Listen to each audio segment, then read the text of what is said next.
welcome to Majical Musings. Thank you very much for having me. Delighted to be here. It's a pleasure having you in the cave with us. Thank you. I wanted to ask you something because we were having conversations before you even got here, and the idea was to talk about different topics. We started talking about business-related stuff, which we had done with Saf in Birmingham. But there were things within our conversations which were like, hang on, this needs a separate podcast. Yeah. My question to you, Ajmal, is somebody who is doing so well, right, in different facets of your life. You've grown a massive following on TikTok. For those of you who don't know, check out Ajmal Mushtaq on TikTok. Millions of views. Very successful businessman. Why would you put all that at risk for the sake of getting your truth out? That's a very simple question because I'm not a coward. If something is wrong, you should stand up and speak out about it. What's wrong, Ajmal? Everything's wrong. What's not wrong at the moment? There's a genocide going on. Nobody is talking about it. It's being brushed under the carpet. It's a little bit uncomfortable for us to be watching the clips of children being massacred, of the entire nation of Palestine just being obliterated. And here we are living our life. And I'm conflicted. I can't just sit in silence and allow that to go unnoticed and off my radar and me focusing on other things. I just can't. My moral conscience doesn't allow it. When you say nobody's talking about it, is there anyone in particular or any group of people in particular who you're aiming this statement at? It's a frustration, and the frustration is aimed at everyone. I mean, I am surrounded by professionals and everyone is too bloody scared to speak up because just in case it affects their job. How sad is that? I mean, that is the extent of the power that has been infiltrated by the Zionist lobby groups into our everyday lives. The fact that people can't even speak up because they're scared for their jobs. Do you know anyone who is affected? Yeah. I mean, I know lots of people who have been either cancelled. I mean, that's pretty obvious in the news. When you watch the news, or you're on social media. There's quite a few people that have been, let go. They've been sacked. And just generally, people are very uncomfortable talking about the genocide. When you say that it's a Zionist-controlled media, elaborate on that. What do you mean? Well, I think it's pretty clear that the Zionist media or the Zionist lobby groups have got very deep influence in our media, to the point where the newscasters aren't even allowed to mention the word genocide, despite it being a genocide. And there is so much evidence of it being a genocide, yet the BBC News are still not calling it a genocide. Yeah, that's interesting. I've come across studies that have been done in terms of the language that's been used by different media outlets, particularly the BBC. Yeah, and how they've used emotive language for the Israeli side. Any damages or any losses occurred on that side. But when it comes to the Palestinian side and people in Gaza, they don't use as many emotive words. 80 dead in an airstrike. It's so generic. It's so soft. Had it been the other way around, it's like, and we've all seen the evidence. Russian airstrike kills, 80 people in Ukraine. It's very specific and it's very detailed. Yet when it comes to the Palestinians, it's all watered down, and that's frustrating. Language like this can get you cancelled. Yeah. Does that not bother you? No, it doesn't. I'm blessed. I mean, we were, just for the viewers, we were at a black tie dinner last night. We're listening to a very successful businessman who's got a multi-billion-pound property portfolio, right? That's one extreme. And what did I show you on my phone while he was talking? Yeah, you showed me a place in Gaza being blown to smithereens. Yeah. And I shouldn't speak up about that. My life, regardless of whether I'm successful, I'm in this country. I'm blessed. We can breathe the air. We can eat food. We've got a warm home. We've got everything that we need to live. Yet people aren't speaking out against people who have been, genocided, if that's even a word, for over 400 days. Yeah. Some would argue that it's been more than 400 days. Yeah. Although the genocide itself, from the ICC's perspective, as it's been investigated, has started being investigated from October the 7th onwards. But what the Palestinians have had to endure over the last 70 odd years is no less than what's happening now, except for in higher volume. Yeah. Can you imagine life without TikTok, right? Or Facebook or Instagram or even LinkedIn? It would be like, Hamas attacked and there's a bit of there's a conflict going on in the Middle East. And we would be looking or listening at that, and we see the reporter reporting from Gaza. There's a plume of smoke in the background. Yeah, there's a conflict going on. And then we would believe it's just a conflict. But now, social media, we're live streaming. Hell is being live streamed to our phone, and we are witnessing that live. Thank God for social media. Yeah, it obviously has its benefits. We've often talked about the negative effects of social media on this podcast, but these are some of the obvious positive effects of social media. It's the first time we're actually seeing a genocide being streamed live to us, and we get the other side and people's testimonies from within Gaza and actually sharing with the world what is actually happening, rather than relying on legacy media, because traditionally legacy media has been one which has pushed a certain narrative towards us, and we have no other option to believe but that, because we kind of assume they're going to be credible and independent and objective in its findings. But one thing that this conflict, or the recent events for the last year and a half or so, have highlighted is the blatant bias of the media in favor of the Zionists. Exactly. And thank God for LinkedIn, because in Facebook the content is suppressed, on TikTok the content is suppressed, but LinkedIn, thank you to the powers that be. The powers that be in LinkedIn, they've allowed a lot of this content still to come through on their feed, and that is just so good. In a perverse way, at least we can still see the suffering, and we're reminded that we should still be speaking about this day in, day out. Yeah, 100%. Although I've also been shadow banned on LinkedIn recently. Usually I get hundreds of interactions on LinkedIn.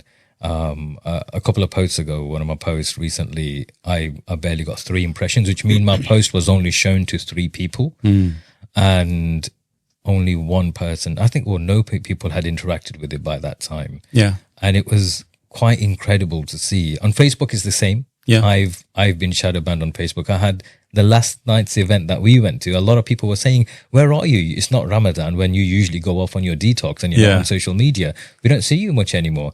And this obviously a case of being shadow banned there as well, because if I'm posting, people aren't seeing my posts anymore. You get punished for speaking up against atrocities like that. I made a TikTok. This is last October, November time. At that point, the death toll in Palestine was 10,000 Palestinians killed. I made a post about how biased the BBC News is. And that video just went super viral, and then bang, it got cancelled. Yeah. And then after that, I put out a lot of stuff on Palestine, and it started to get suppressed even more and more, and I had to slow down a little bit. Did it affect your other posts? So if you stopped posting about Palestine and you posted your normal business stuff, was that also affected, or was that automatically back to normal? No, I just started posting about Palestine because I just couldn't bring myself to let's talk about business and success. And this is how you make lots of money. And over here, you're seeing kids with their heads chopped off and blown to bits, and children and carrier bags being handed over to to parents, you know, to go and bid it. That was sickening. And I just could not bring myself to talk about business and success and money during that time. Yeah, no, that makes sense. I think since October the 7th, I haven't posted about anything but Palestine on LinkedIn. I think that's been the case for me. Nothing but to do. And I've lost connections, former clients. Good. Because of that. And I say good riddance. Yeah. Because if they can't accept something so simple for humanity, equality for all people, then shame on you. Exactly. I'd rather not. I'd rather work with people and give them discounts. Yeah. Who are pro-Palestinians, who are pro-humanity, who are pro-justice. Yeah. And I'll work with them rather than people who aren't, and then have to, even if they pay me more money. Yeah, you mentioned two very important words, pro-humanity and pro-justice. And the sad thing is the whole of the Western democracy, human rights, civilization, we're a civilized nation or a civilized people. The humanity has just gone out the window, nowhere to be seen. Yeah, 100%. I think, if anything, what the last year and a half it's done, it's exposed the hypocrisy, the Western hypocrisy about humanity and justice and equality. All those things are anecdotal. They don't mean anything in real terms. And we know, for example, these people in Israel, somebody wrote a post recently that Israel is the only country with a 3,000-year history since 1948. Yeah, exactly. And a lot of these, majority of these people who are these right-wing headbangers are Ashkenazi Jews. They've come from Europe, and they're not even Middle Eastern. Those who had come from Middle East, I believe there are 3-4 different sects of Jews who have come from different areas. Most of them who had come from Eastern Europe or Europe, the ones who had been suffering at the hands of the West's and Europe's racism, not our racism, not the Arabs' racism, not the Muslim racism, but the racism of the Europeans. Yeah. This is something important, isn't it, right? So these people suffer from the hands of Europeans. They are European themselves. That's where they come from. And they've migrated to another land, which is already occupied, not a case of a place without a land without people for people without a land. It wasn't the case. There were already people there. It was their land. And they actually treat other Jews who don't fit them as lesser than them. Yeah. Like the Jews from Arab lands, like Iraq. There were loads of Jews in Iraq. And the Jews from the black community, the Jewish people, they're not treated the same as the Europeans. Yeah. And a lot of people outside of Israel don't even know that. Yeah. And what fascinates me is how Christian Zionists are supporting the cause of the Zionists. Yeah. Especially the Jewish Zionists. That surprises me. The amazing thing is, to summarize everything you've just said, the Christian persecuted the Jew, but the Muslim had to give up his house thousands of miles away. 100%. And where is the justice in that? No, it's just, where is the justice? It beggars belief. Yeah, Hitler was a Christian. Yeah. And majority of the Western world follows the Christian theology. Yet, you're right, it's the Arabs and the Muslims who have to pay the price. Pay the price. And if they object to paying the price, they're classed and labelled as terrorists. And anti-Semitic. Yep. What do you make of this this whole thing about people being labelled anti-Semitic for anything and everything? I think the term anti-Semitic has lost its value. So, for example, Scotland were playing Israel at football last year, and there was a running joke in my WhatsApp group. I was like, "Oh, we better support Israel, because if we don't support Israel, we'll be classed as anti-Semitic." The term anti-Semitic has just been devalued.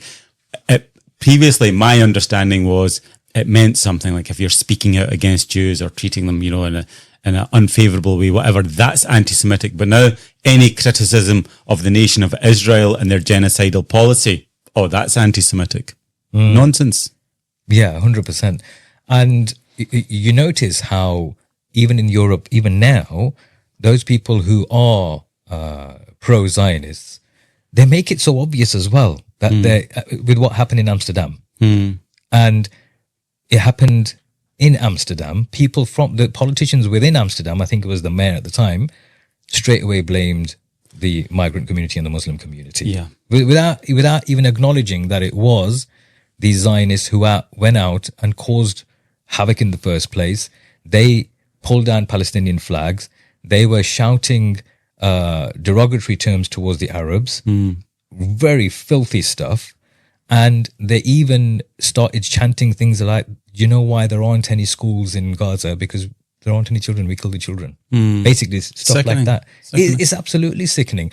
They even Sky News and some of the well-known media legacy brands, they used the material of this one particular photographer who was actually showing something of how somebody was being chased by a mob of people, but they twisted the story to make it out as though the person being chased was a Jew and the ones who were chasing were the Muslims, but it was actually the other way around. Yeah. It was a mob of Zionists who were after the Arab guy or the Muslim guy trying to get him.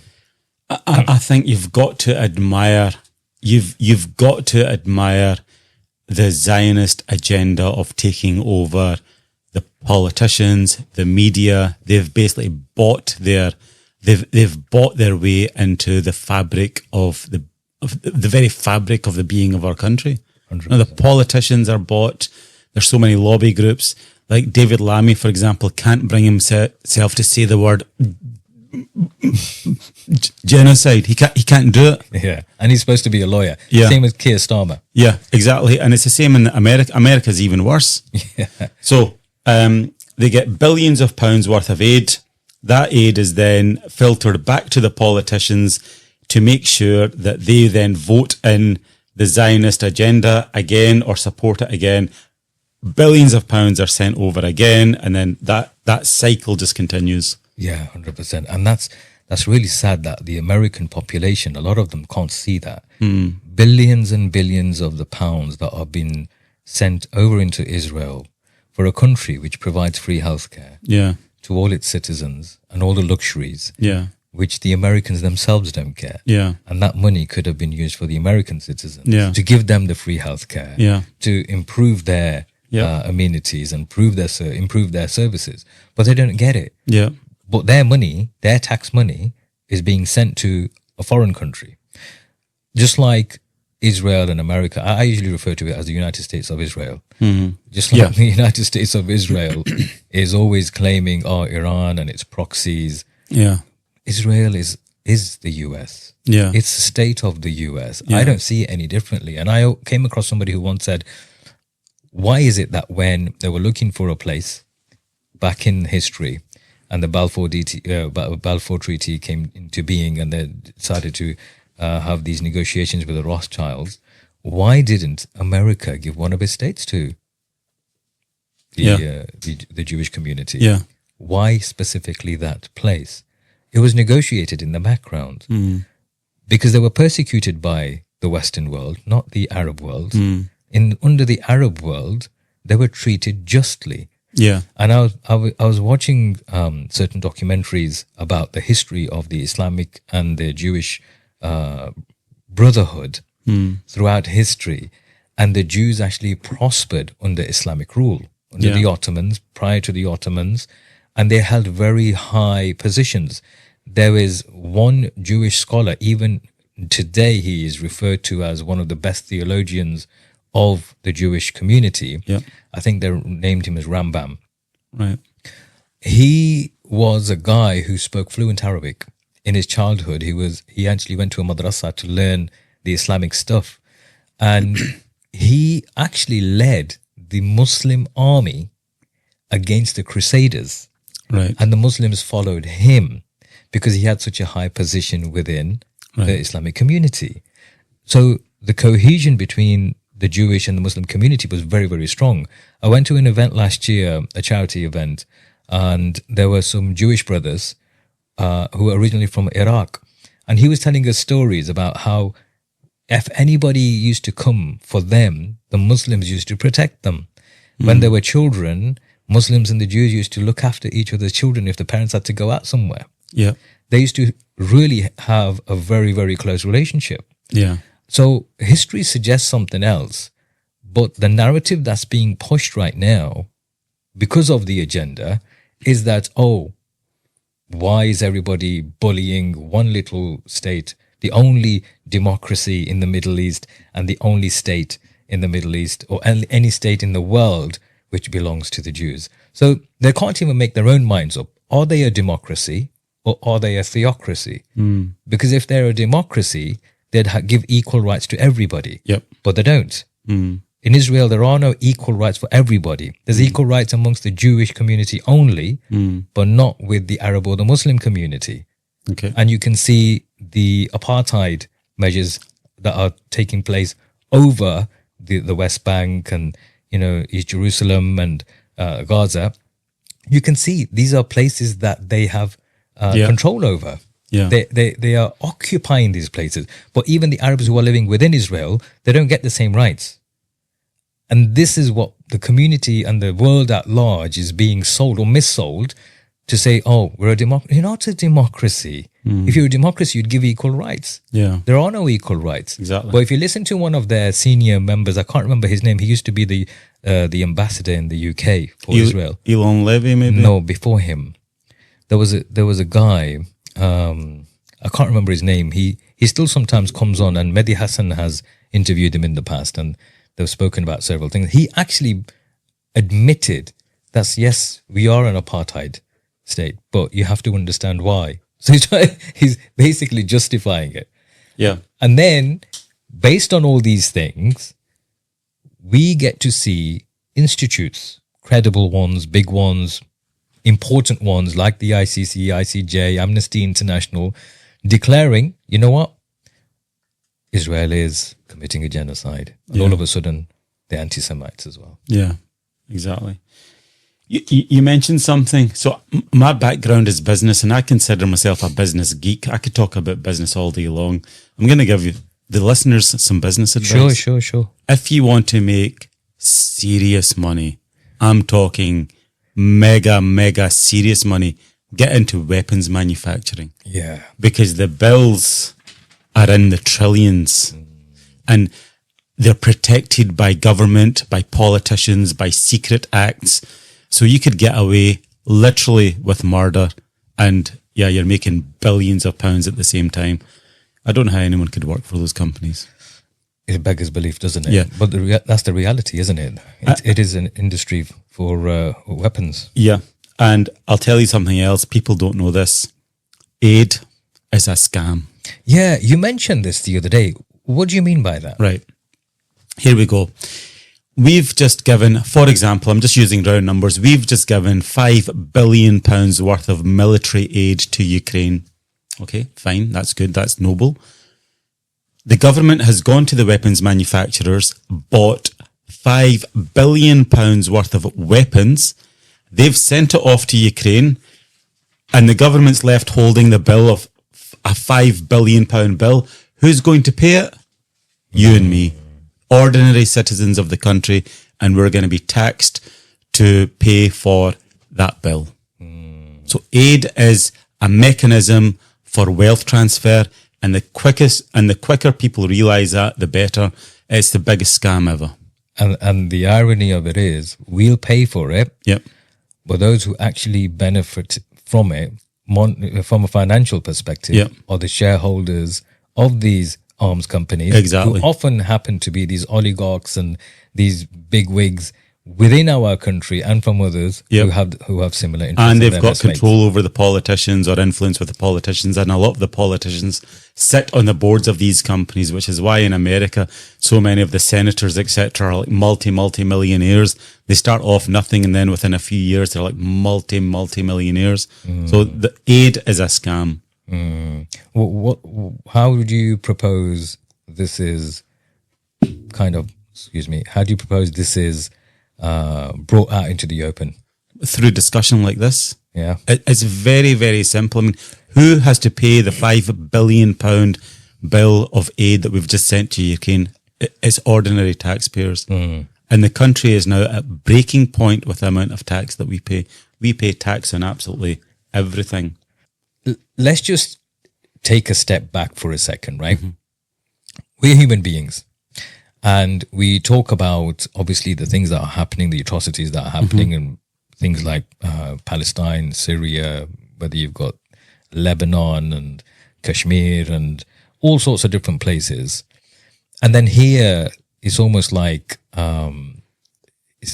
cognitive dissonance, isn't it? We've got something we feel so affectionate towards and moved by, and then here we are running in our lives, doing our normal day-to-day things or trying to. How do you reconcile the two as a human being? It's very difficult. I think the whole Palestine genocide has really made it very, very difficult because, yes, and I'll give you the example again. We were both at a dinner yesterday, a black tie dinner, in a beautiful hall with beautiful food and really nice people. And we've got a billionaire on stage talking about multi-billion pound property portfolio. And then, bang, I look at my phone and I see the entire sort of Gaza Strip just been blown to bits. And that just is a reminder. And we get these reminders on a daily basis. And I'm glad we do, because it really does humble us, you know, that there's these atrocities going on in the world, and the stuff that we think is important, really, it's not that important. It's not that important. We were also talking about death, our own death in general, how we come across people in our lives who we've lost people in our lives, you know, at a relatively young age. We work hard and then boom, something can be over just like that. What would you say helps keep you grounded? Yeah, so in a perverse way, I actually like attending funerals, because when you're standing there looking at the hole in the ground, that's where we're all going to end up. And see, the minute you extract yourself, that email, is it really that important? That material possession, is it really that important? That car, is it really that important? And yet, when we are in the real world, we do get carried away. I get carried away, you know, but then it's so humbling, and it's such a good reminder that actually nothing in life is that important, because we're all going to end up in that hole in the ground that's 6 foot deep. How would you say you help translate that message into your family and kids and stuff? Do you know what? I'm going to confess, I'm not good at that. Because on a daily basis in our house, I would imagine in a lot of households around the country, it's a whirlwind. Kids come home from school, you get them fed, you do the homework, right, straight after homework. Yeah, some activity, then it's like the bedtime routine. Before you know it, you collapse in bed at 10 o'clock at night or 10:30. And we forget that, you know, and I think this is where religion comes in. I think it's good to just sort of slow down, remind, do your prayers, and just, connect with, you know, everything around you. How do you use religion to keep grounded? I think it's a daily reminder. I'm not that religious. I was listening to one of your conversations and that went straight over my head. You were talking to, you know, the gentleman on my left, Qasim. That was like proper detailed level, sort of religion stuff that even, went straight over my head. What would you say motivates you, if anything, to further explore things like that? Age, one step closer to death. I'm going to be 50 very soon. And remember when we were young, you look at a 50-year-old and think, my God, you are ancient. You're ancient. Yeah. That's us now. You'd see people in their 30s and you'd think, oh God, he's growing old now. Yeah, he's old. Yeah. He's old. Yeah, I think naturally as you get closer to, you know, death, it becomes more and more part of your thoughts. You know, sticking to the business element, you mentioned the other day that electronic business cards are BS. All right, yeah. Why? Electronic business cards are fantastic. Thank you. Electronic business cards are bullshit. Both statements are true. I was at a networking event in Edinburgh and I had the good old-fashioned business card, handed them out, and great, happy days. But there was no reception in the in the hall, and everyone's struggling to sort of connect with one another. Yeah, that is a And I tough thought, fight. you know what? There you go. Good old fashioned business card wins the days. So all of the guys that had electronic cards or, transfer through LinkedIn, all these fancy ways of transferring, their details, it wasn't working. So a good old fashioned business card can work just as good. You say you're a world, because we talk about being experts in certain things. We had this discussion the other day about being experts in different fields and referring to yourself as an expert and the thoughts surrounding that versus somebody else referring to you as an expert. You said you were an expert in not giving a F. Oh, yeah, Right. yeah, right. I am a world leader. I'm a world leading expert in the art of not giving a fuck. Because I follow my own path the way that I want. And the last thing, I couldn't care less what anyone else is thinking. Which is why if I want to speak out against Palestine, if I want to speak out on the Palestine issue, I'll speak out on the Palestine issue. I couldn't care less what someone thinks of me. People find that so difficult to do. Yeah. Generally. Yeah. And it requires a certain type of a person to be able to do Yeah. that. And a certain type of person who's, number one, confident and comfortable in their own skin. Yep. Number two, who's not a sheep, a follower. Yeah. It takes true leadership skills to be able to do that. You can be a leader in lots of different things, Yeah. in business and in the public sphere, in lots of different things. But the moment you are shackled from saying something which you claim are a part of your values, but you feel restraint or refrained from elaborating on in the public space, Yeah. then in my eyes, you've lagged behind some leadership there. Yeah. You're not that leader as you think you are, as big a leader you think you are, or as strong a leader as you think you are. Because real leaders, they're not like sheep. They don't follow. They lead. Yeah. They lead the pack. They lead the voice. They lead the vision. Exactly. And they don't care what anyone else thinks. They don't care what anyone thinks. And I'll tell you now, anyone watching this, if you get good at the art of not giving a fuck, it will liberate you mentally. It is the best place to be. So, and I'll give you an example, right? And I'll give you an example. I'm a reasonably successful businessman. I can wear a fancy suit. I can wear ordinary clothes, but most of my clothes come from sort of your high street. I'm not interested in labels. I couldn't care less what. The jacket I wore here today is from Sainsbury's. My trousers are from Primark. The suit that I had, the outfit that I had on earlier on, my jumper's from Next. It's that level of sort of, I'm operating at that level. I couldn't care less. Wearing a fancy t-shirt with a designer logo is not going to make me feel any better. Yeah. So get good at the art of not giving. Yeah, yeah. You know what? I just saved you a bit of editing time there. I think you have, yeah. But I think we have something in common there because I'm the same. I like to dress different. I like to dress what I like to wear, what I think I look good in, what makes me feel comfortable and confident and all that kind of stuff. Most of my wardrobe is non designer. If I've got any designer stuff, it's because my kids have bought it for me. Very nice. Right.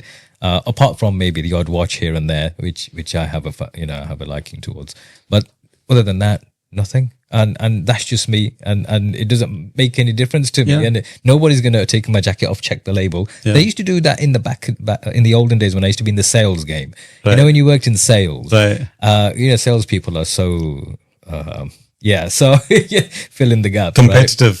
Competitive and quite obnoxious as well. Right, You have to be to a degree to be that kind of a sales, indirect sales especially, right?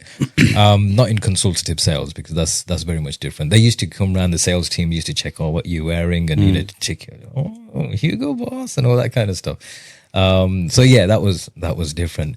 But I tell you what else I find fascinating is this manifestation thing.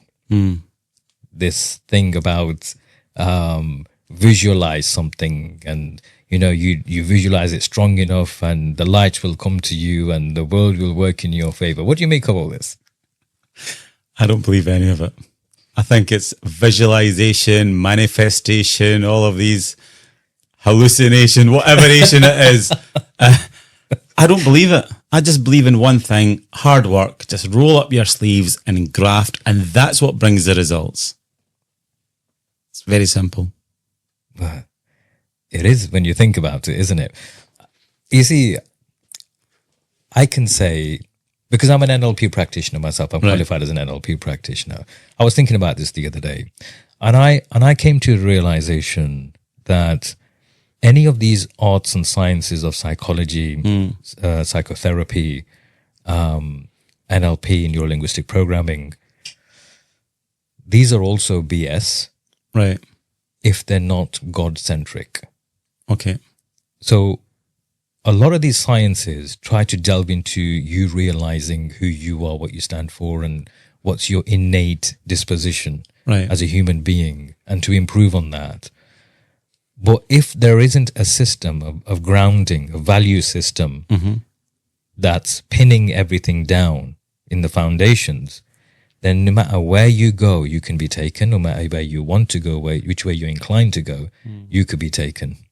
Yeah. And for us as me, I always talk about this because it is important to me as a Muslim, as somebody who believes in God, as somebody who follows a path, that if you don't have that grounding, then if your value system isn't at the forefront of anything you do, then you can go in any direction and fall off completely. What are your thoughts on the sciences of the psychological elements? And I'm not qualified to make a detailed analytical judgment on that. I think I can only reflect on it from my own point of view, which is manifestation, visualization. It's just something I don't do. It's never been attractive to me. Is that because you've not really explored it, or is it something that just doesn't kind of connect with you? It doesn't connect with me. So I can't manifest my life being better in 3 years' time. I don't know what that looks like, but I can over here roll up my sleeves and bloody work to make my life better in 3 years' time. So how do you, because sometimes what they will claim is, and sometimes I guess it works, depending on what position you're in, how far you believe. There's a Punjabi saying, "Peer tu vadda yakeen honda hai." So what's higher than the strength of a saint is your own self-belief. Yeah. So now, self-belief is something different. Sorry, let me correct myself. Yaqeen is just belief. Yeah. Not just self-belief, but belief. So if you have a saint saying something, it's not going to work for you if a saint tells you that you've got to do certain things in a certain way, unless you believe that it's going to happen. Yeah. Okay. I believe I'm going to be faster than Usain Bolt. I could sit here and manifest it all day long, and I'm going to manifest it. But over here, I've got to get out there on the running track and make it happen. True. Won't deny that. So I think I like to put more emphasis on the action rather than the mindfulness of it. So what would you say are the common things that people talk about in business that you've seen, these so-called mentors and coaches, which get on your tits?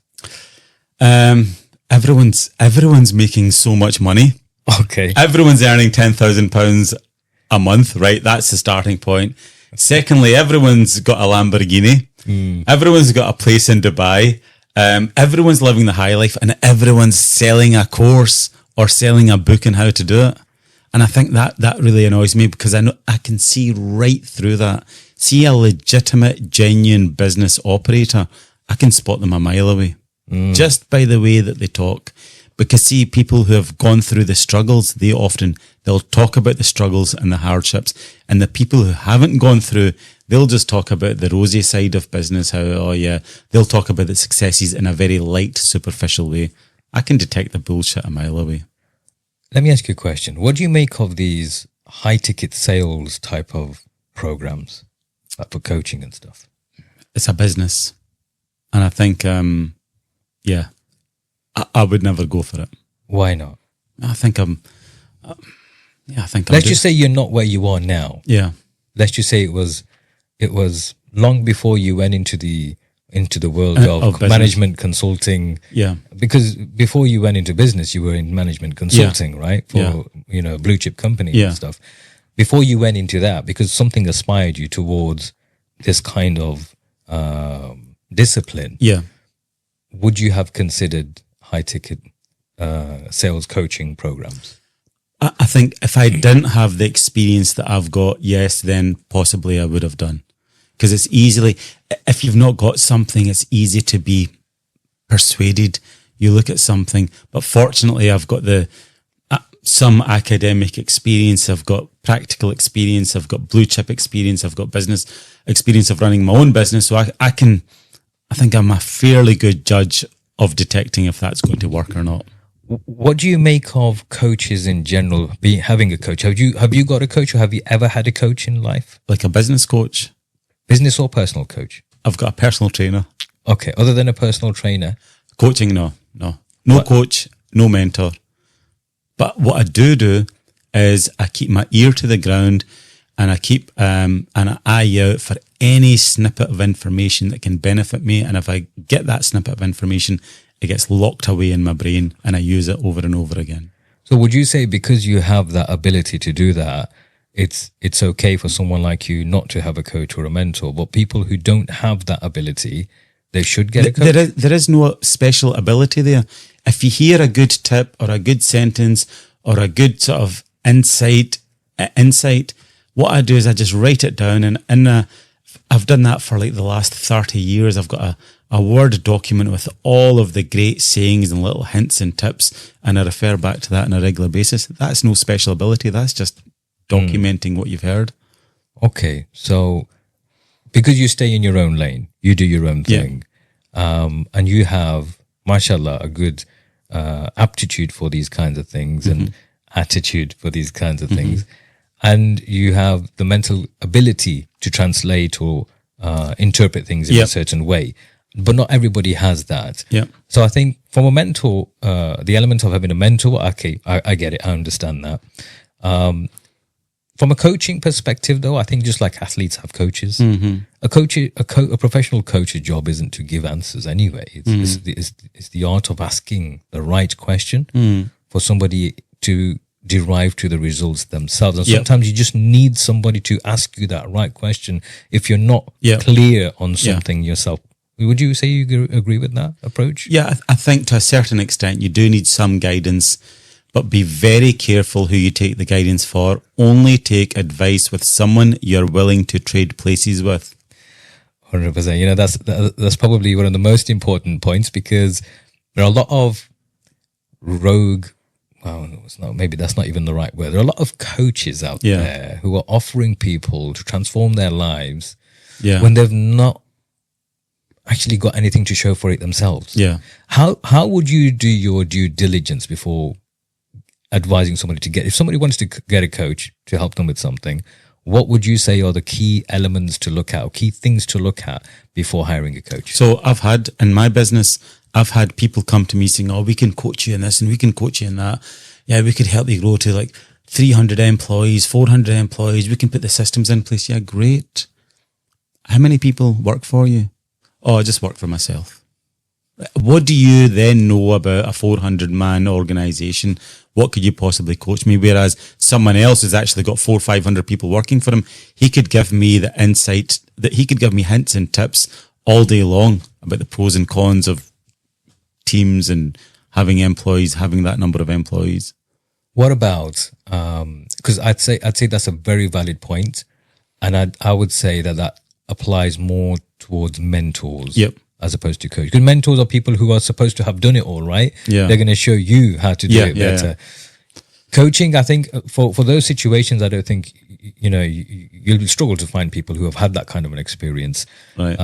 And to confidently pitch you to coach you. Yeah. But if they do, then obviously they've got a few things to check up on. But as an individual, as a professional, working with a coach, maybe, I'm not justifying either way, by the way. Okay. I'm just picking your brain to see where you stand with certain things. Let's just say there's somebody who, again, has worked for a blue chip company or, really high level stuff. They've not had 400 people working for them per se, but they have an ability to ask you the questions for you to be able to get to the right answers for a matter that you might be struggling with, which might not have anything to do with people management per se, but other things in terms of getting clarity. I think there is merit. There is some merit, but I don't use them and I don't rely on them. Mm. And in business, let me talk about this. In business, there is no right answer in business. See, if business was that easy, do you know what we would do? We would go to the library, read the books, and open up a business and make millions of pounds. Mm. That's what we would do. But business is very difficult. Let me give you two scenarios. Scenario number one, is it easier to sell one item at £10,000 or is it easier to sell 10 items at £1,000 each? What do you think? I think both have their own challenges and both have them, potentials in their own right. Yeah, exactly. There is no right answer.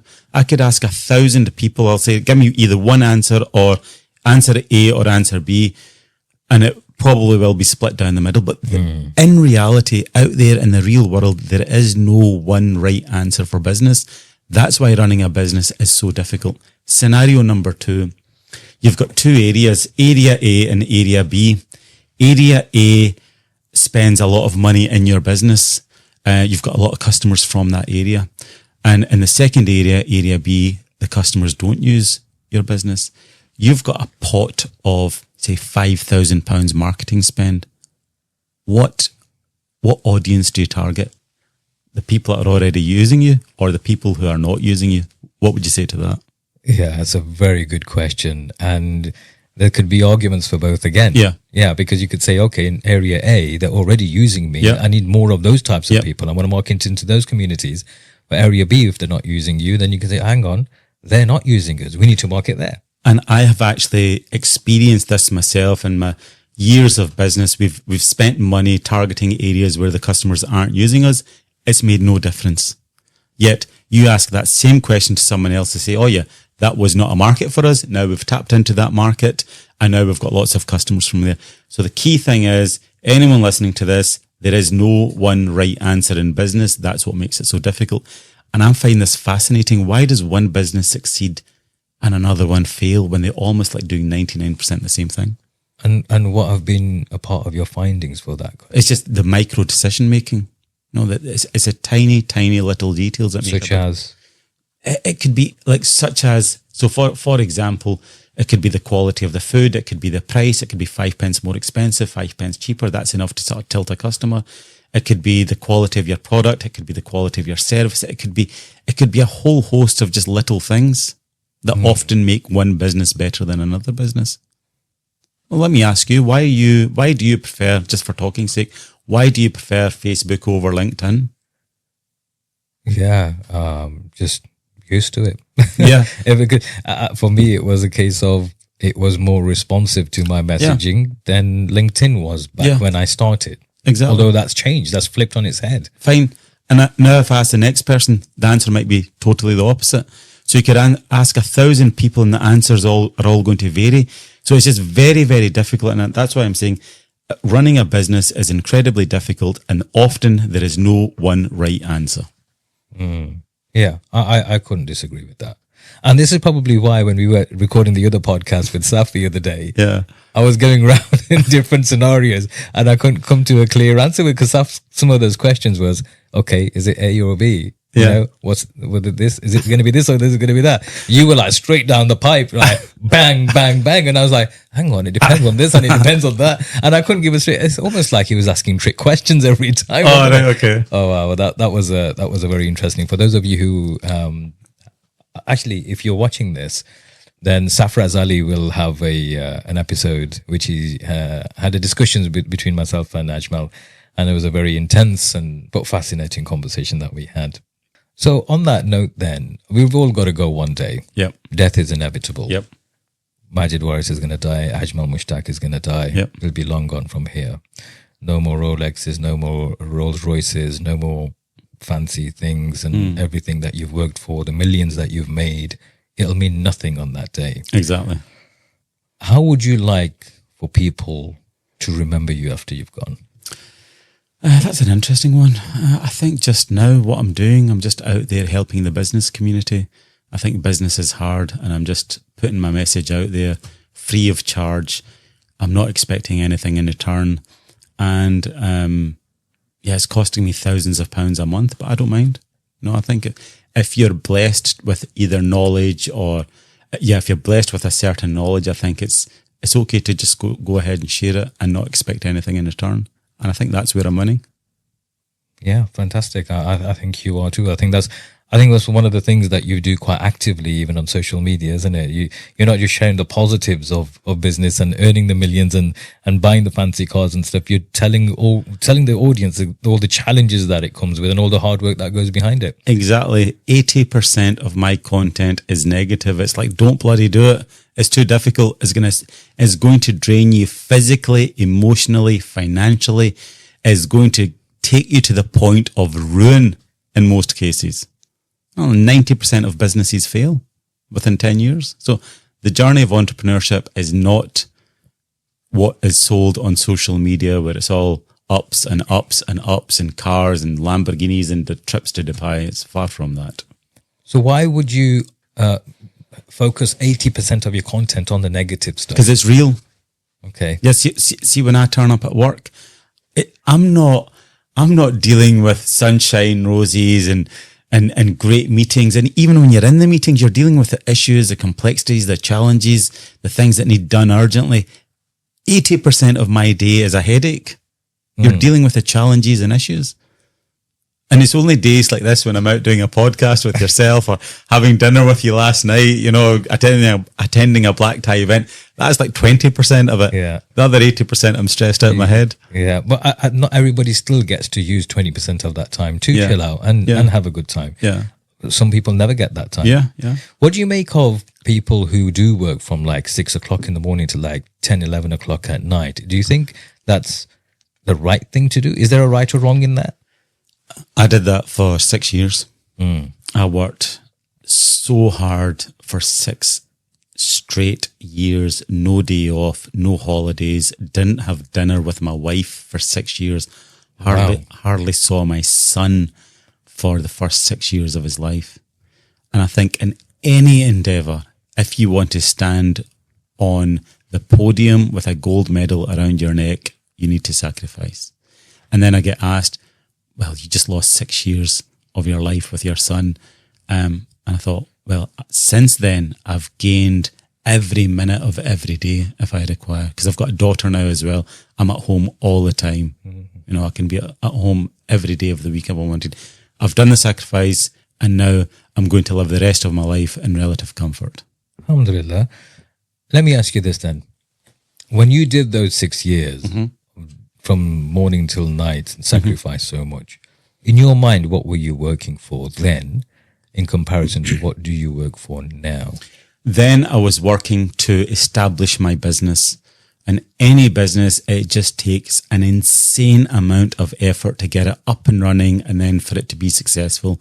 So I was willing to do whatever it takes to make that business a success. I had no choice. I left a very successful career in London. My wife left her career in London to run this business. So we had no choice but to make it a success. Otherwise, it was a pure loss for us. Why was having a successful business important? Because otherwise, you don't have a roof over your head.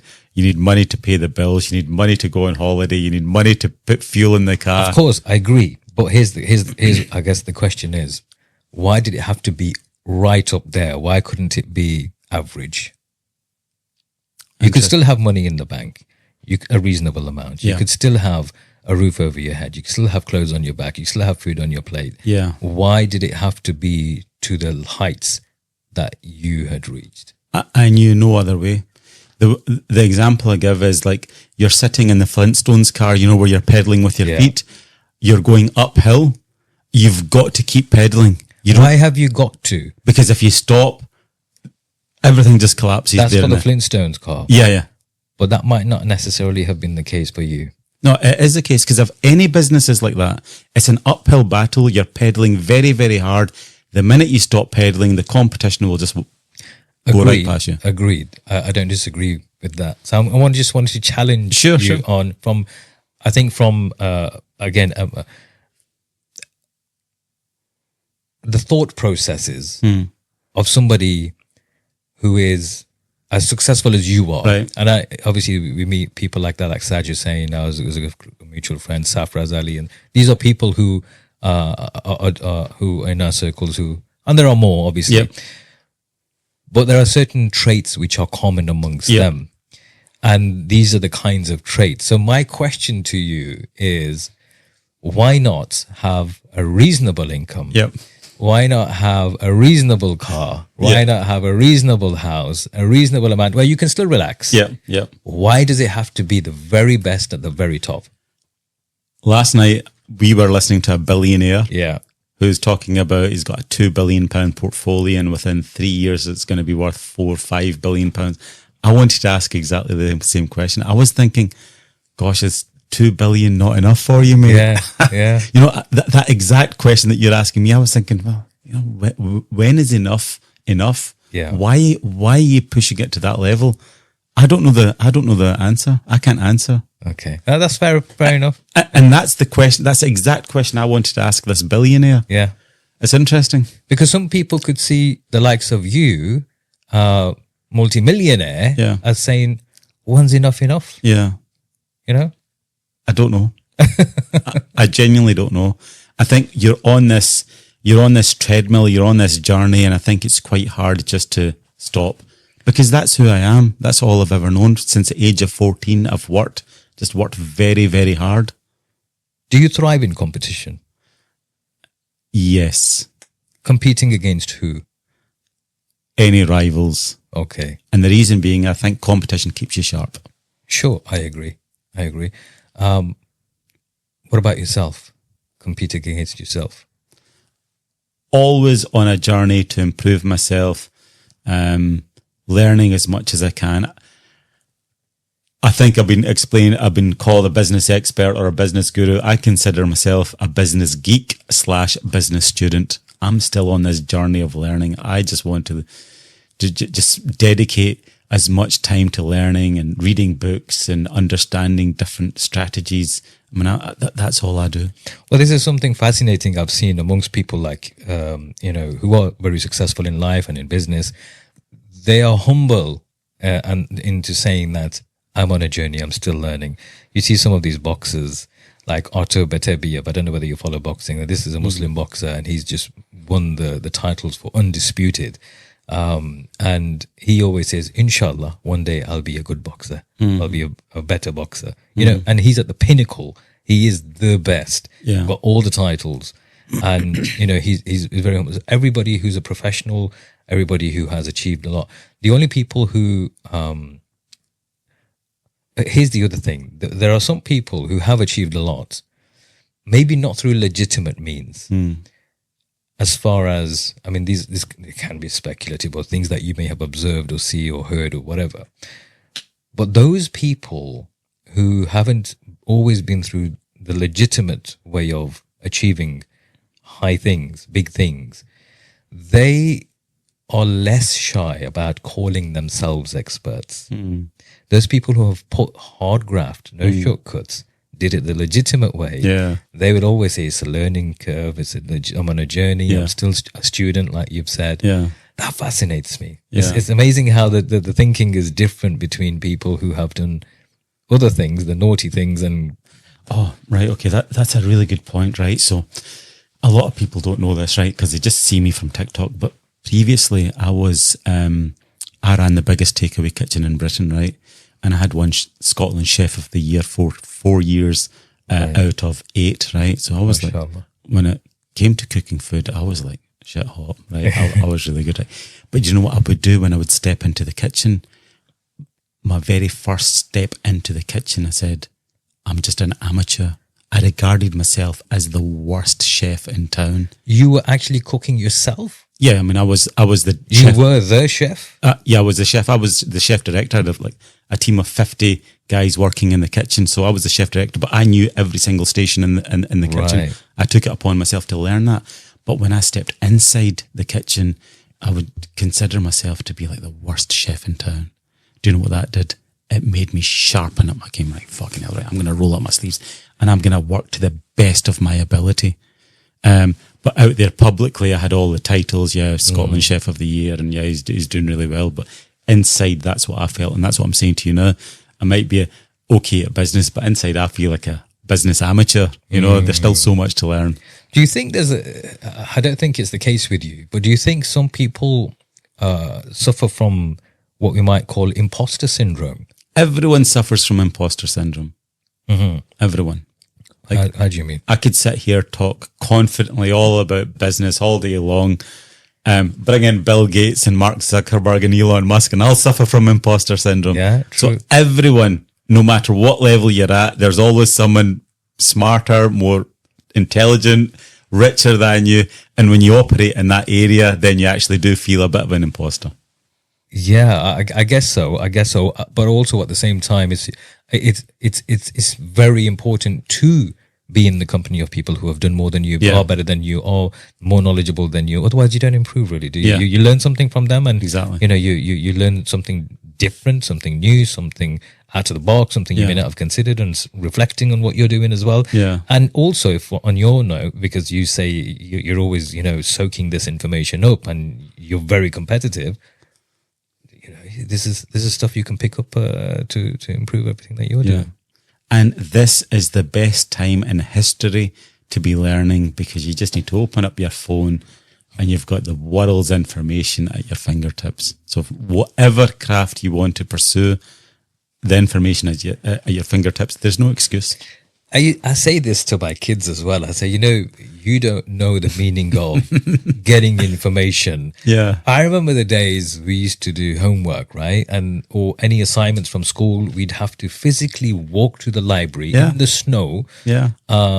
Break our asses a few times on the way there because we'd fall. We didn't have the right shoes. We didn't have the money to have like really chunky gripped wellies. And we'd get to the library, realize that the book had already been taken that you needed. Yeah. You'd have to speak to the librarian, book it for when it comes back, so you can have it. But even when you did take it, you'd have to make your notes or get photocopier. Because photocopiers were scarce. You'd have to go to the shop, pay them 10 pence or 20 pence or whatever it is to get a scan or a photocopy of the information. Then you'd have to give it back if you don't already renew it. If you were late, you'd have to pay a fine. Yeah. And then you use that, and that's one book. Yeah. And you'd be restricted to 6 books. There was no internet then, right? Yeah. So this is about information gathering even from back in the day. Today you have the like of the internet. Forget just the internet and how much information is on there. Now we have things like AI. I mean, I've implemented AI in a new product that I've developed for the business, writing policies and stuff as well for compliance.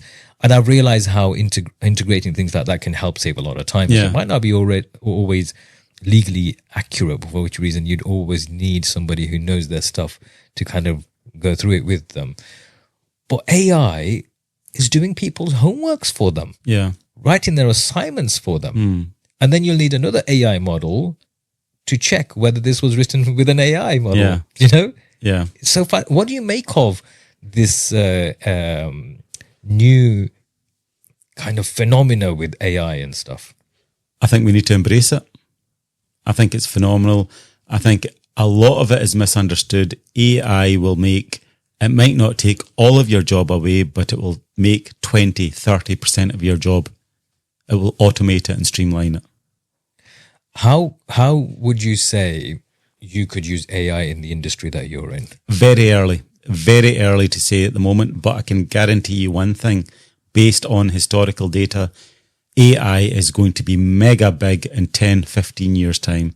Let me tell you why. In the year 2000, it was a dot-com boom. Yeah. Everyone's going to start shopping online and the town centres are going to be dead. That didn't happen for another 10 years. And it's only now in the last 10 years that we've started doing online shopping. So although it was all spoken about back then, but you couldn't really see it happening. And it took almost 10 years for it to happen. Now there's a buzz, AI. is going to take at least another 10 years for it to sort of really be embedded into every part of what we do on a daily basis. What would you say the negatives can be of AI? Yeah, I don't know enough about it. The negatives. From what's obvious, things like people are concerned about AI taking over jobs and stuff. It's never going to take over jobs. AI. Sorry, let me rephrase that. It will take over jobs, but that will allow a new type of job to be born. Okay. For example, a PC and a printer made thousands of clerical assistants redundant when they used to type out the letters from the big companies. Those people then moved into a different industry. Then the rise of the IT industry. It might be the rise of the AI industry, whatever that looks like. Coal miners lost their jobs. That got transferred into nuclear or clean energy. So if one sort of sector dies, it always gives rise to the birth of another sector. Interesting. How do you think AI could be evolving in the future? What do you think it'll look like in your imagination? Because I know we have limited information and it's not our expertise. Yeah. But from the limited information that we have right now, obviously there are lots of talk about different ways AI can be implemented and machine learning and stuff like that. You know, when we see these movies like iRobot and robots working and interacting with human beings and doing their chores for them, do you see that as a likely thing? I'd love that. Yeah. You know? All right, imagine just walking out the door, you come back, the clothes are washed, they're ironed, they're sat on the bed every day. You don't have to hoover, you don't have to worry about your clothes, you don't have to worry about your wardrobe. You walk into the dressing room, the outfit of the day is already laid out, ironed, ready for it. That would be amazing. That'd be amazing, wouldn't it? That would be amazing. But what's fascinating is how well AI is getting to know us. Yeah. Like even on our phones. Yeah. Like, you know, machine learning, the phone learns your habits, and nowadays your screen can have the apps on the front screen, the ones that it realizes that you use these more often than not. And this is all really fascinating. I think watch this space. We've just started. Yeah. You know, the AI revolution is it's arriving at trackside. It's not even taken off its tracksuit and got into the starting blocks yet. We're just starting. It's going to be fascinating. So talking about roles, talking about AI, talking about work and stuff, what are your thoughts on the role of women, pay gaps and that kind of thing? In any particular sector? No. Take sports, for example. Okay. Name me a sport. Football. Women footballers get paid less because they deserve to get paid less. I can guarantee you nowhere in the world is there a room full of men rubbing their hands thinking, how can we pay these women the bare minimum? Men don't determine the pay. Women don't determine the pay. The market determines the pay. And the sponsors are not going to pay the same rates for women footballers if the attention is a fraction of that of the men's game. That would be commercial lunacy. Football is business, and these are commercial decisions. Fascinating. Outside of sport then, let's just take jobs, clerical jobs or general jobs within an office. And what about that? Yeah, I mean, naturally it should be, because a woman is no less typing or whatever job it is. I mean, it's fairly prescriptive what the job is. A man can do it or a woman can do it. But in sports, because the demand determines the value. The attention demands the value, yes. Yeah. So for that, they don't have any room to negotiate then. Yeah, no, they haven't. It's the commercial decisions. And if you look at the women footballers' stadium, look at the terraces, I mean, you see empty seats. You never see that in the Premiership matches. Yet the women want the same pay as the Premiership players. Yet their audience is a fraction of that of the mainstream audience. Remember, women's football has got a 100-year disadvantage from the men's game. I mean, the men have had a 100-year head start. So you can't be complaining too much that, yeah, the pay should be the same. It will be when the women's game is up to the same standard. Then the pay will be the same. Do you think it'll ever get to the same standard It could do. commercially? Commercially, it can do. Yeah. If there is a major drive, I mean, if people start watching football, I think it's increasing now. We see it on the mainstream TVs. Like we never saw women's football in mainstream TV, but 5 years ago, never. Now it's becoming more and more. Now girls are going to want to grow up and they can be women footballers, and that's only going to be good for the industry. So on the subject of women, you mentioned something once, but you didn't give an answer, and you said, I have a favorite. Is it a woman or a type of woman? I don't know which one it was. There's a woman who and I wanted to ask you the question, but we didn't get an answer. So I'm going to ask you now. Who is your favorite woman? My favorite woman of all time, the one that's head and shoulders above every other woman in the world, is Bisan. Bisan. From Palestine, Gaza. Hi, it's Bissam from Gaza. I'm still alive. That's the catchphrase. Yeah, bloody hell. Do I respect that girl, woman? I respect her more than anyone else. Jennifer Aniston, Angelina Jolie, couldn't give a fuck what they're doing, right? But if Bisan was standing in front of me, I would be truly lost for words. I have that much respect for her. Amazing, isn't it? I can see why. Yeah. Right now, this woman, for those of you who don't know, has video documented her journey, her life in Gaza since the very first day of Israel's these Zionist terrorists, their attacks on the people of Gaza. And she's made a daily video almost, I think. And she posts it on Instagram. If you don't know, you need to go and find her. But what an amazing woman. What an amazing girl. She's the stuff that she's been through, her raw emotions being shown on social media. Oh my God, what the nightmares she must have been through. She is literally running for her life. As she is running for her life, she is witnessing firsthand the most brutal, the most horrendous images ever. And she's still posting. If that was me in that position, I would crumble and die. Yeah. If I was exposed to any of that. I saw a video on LinkedIn once of a father carrying a child, and the child his head was almost like carved out. Yeah, I've saw that as well. And I saw it again, and I just had to move on. I couldn't even bring myself to watch it for a split second. Yet these people are having to witness it and witness that on a daily basis and pick up the pieces and manage the children like that. I couldn't do it. So I've got so much respect for them. So much. There have been there's like research gone into how the war has affected people in Palestine. There are children there who have insomnia. They can't sleep. They hear the whizzing of the drones all the time. Yeah. At any point, a place could be bombed and they'll see dead bodies in front of them. These kids can't even sleep properly in peace because they get those shakes, and they die from heart attacks. Kids dying with heart attacks because of the sounds that they hear, and it scares them.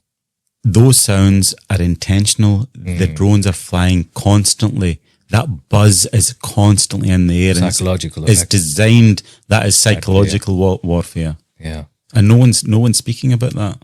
Yeah. And if you watch any video, you'll hear the drone in the background. Yeah. And even in the news, like, places like Al Jazeera, I watch that a lot in comparison to any other news site.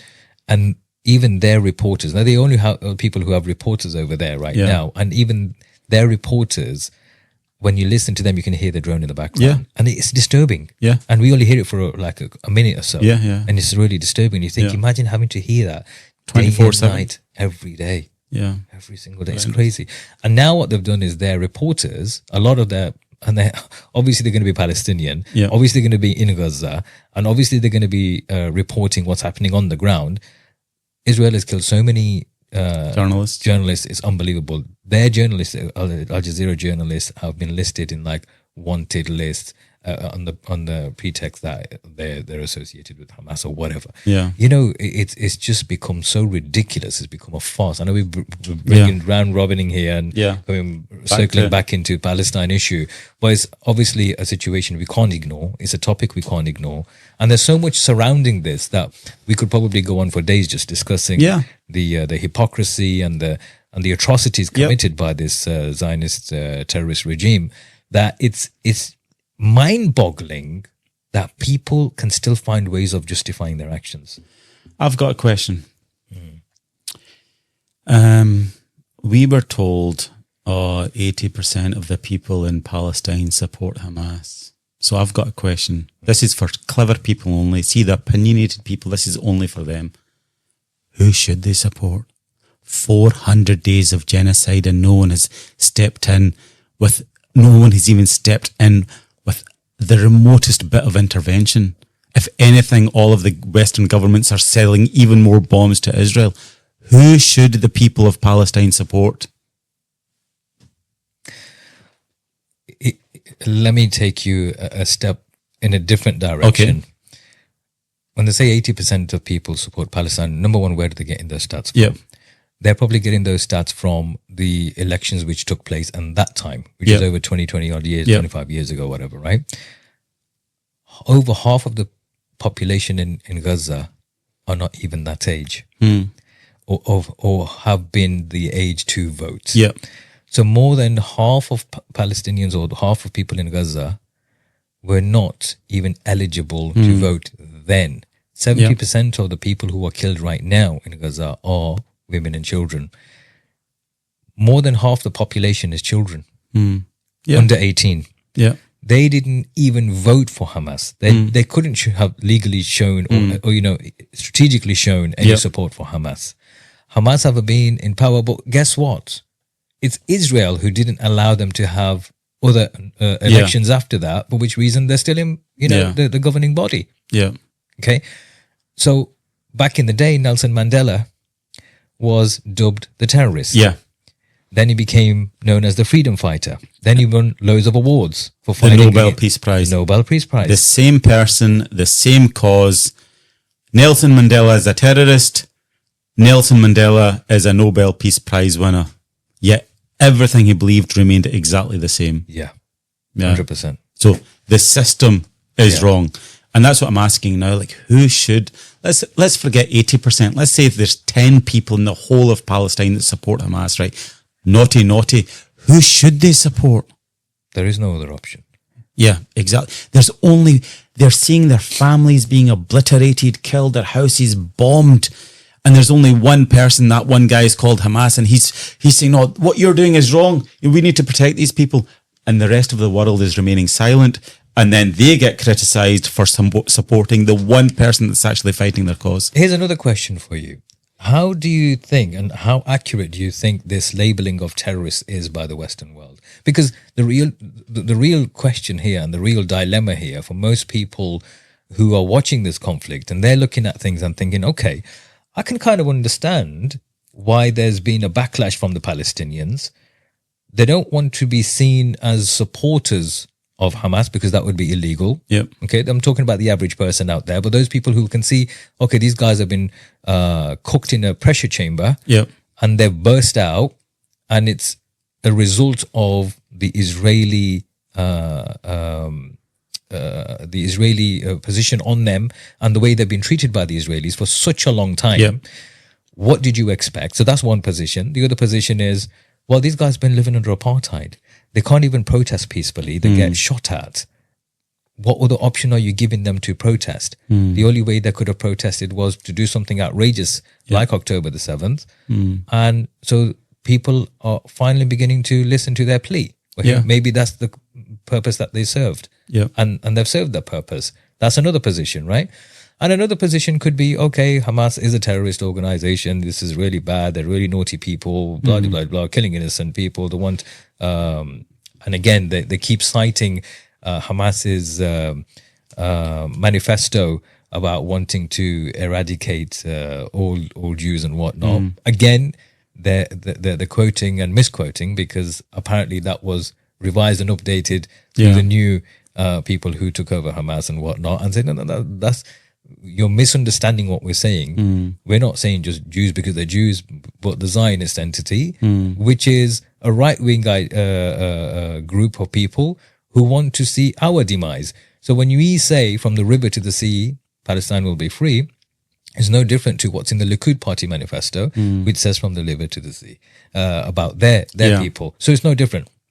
You got the conundrum of the average person looking at this saying, okay, what happened on October 7th? Really bad. Innocent people shouldn't have been killed, X, Y, and Z. On the other hand, look at this. You've ignored them for 70 odd years. You've killed their people. You've imprisoned kids. You've tortured kids. You tortured the parents, mothers, sexual abuse, robbed their properties. What else was there left that they, what else could you have taken from them for them to sit there and complain peacefully? Yeah. How else are they able to complain Yeah. or raise their concerns? Because anything they do, you've got tanks coming into their homes. A little kid might throw a rock and he's arrested for being a terrorist. And that is actually labelled as a terrorist act against Israel. So that's recorded. So X thousands of the Israelis have suffered X thousands of terrorist attacks. A stone throw in a tank is actually one of those. Wow, is it? I didn't know that. It's crazy. It's absolutely, it's just mind blowing, and it's really annoying. Yeah. How do you see this kind of? For me, it's very simple, right? On the one hand, I'm hearing that Hamas killed 1,200 people, right?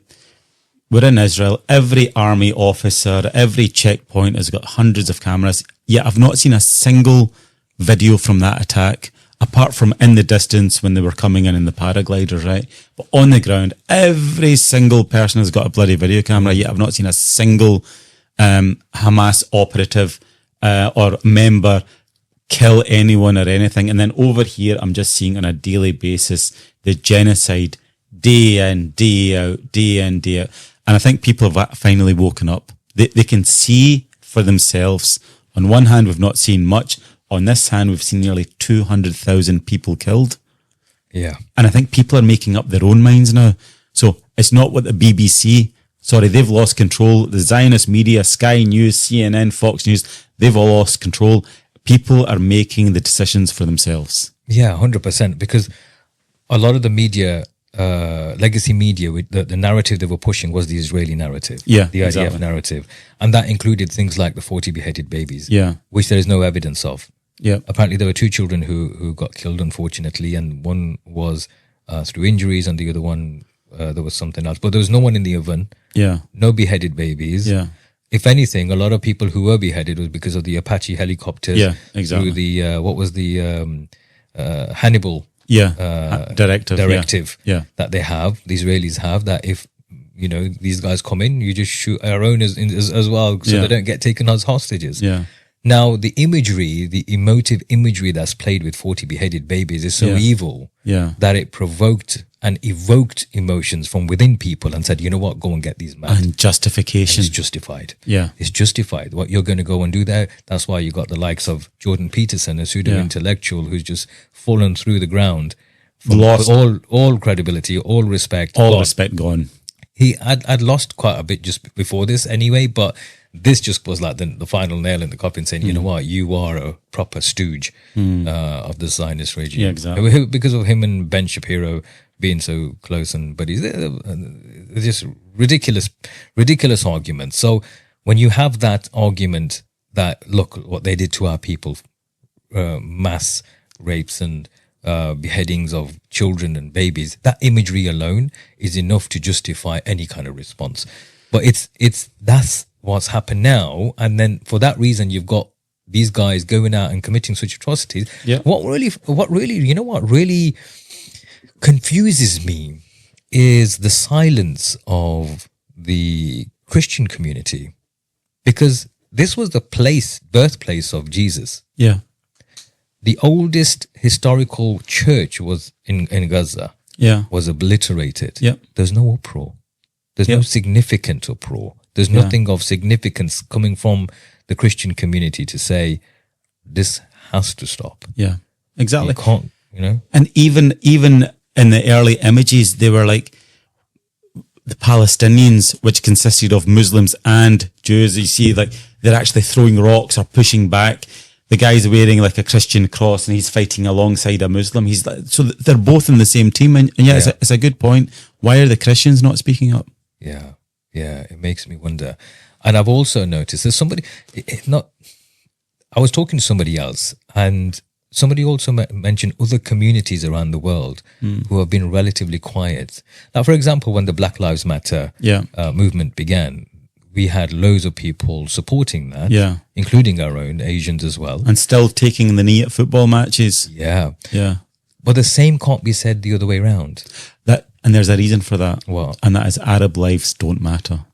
We need Palestine. We need the land of Palestine to turn into Israel. We need to create the Greater Israel Project, which takes into account Jordan, Syria, part of Iraq, into Saudi Arabia.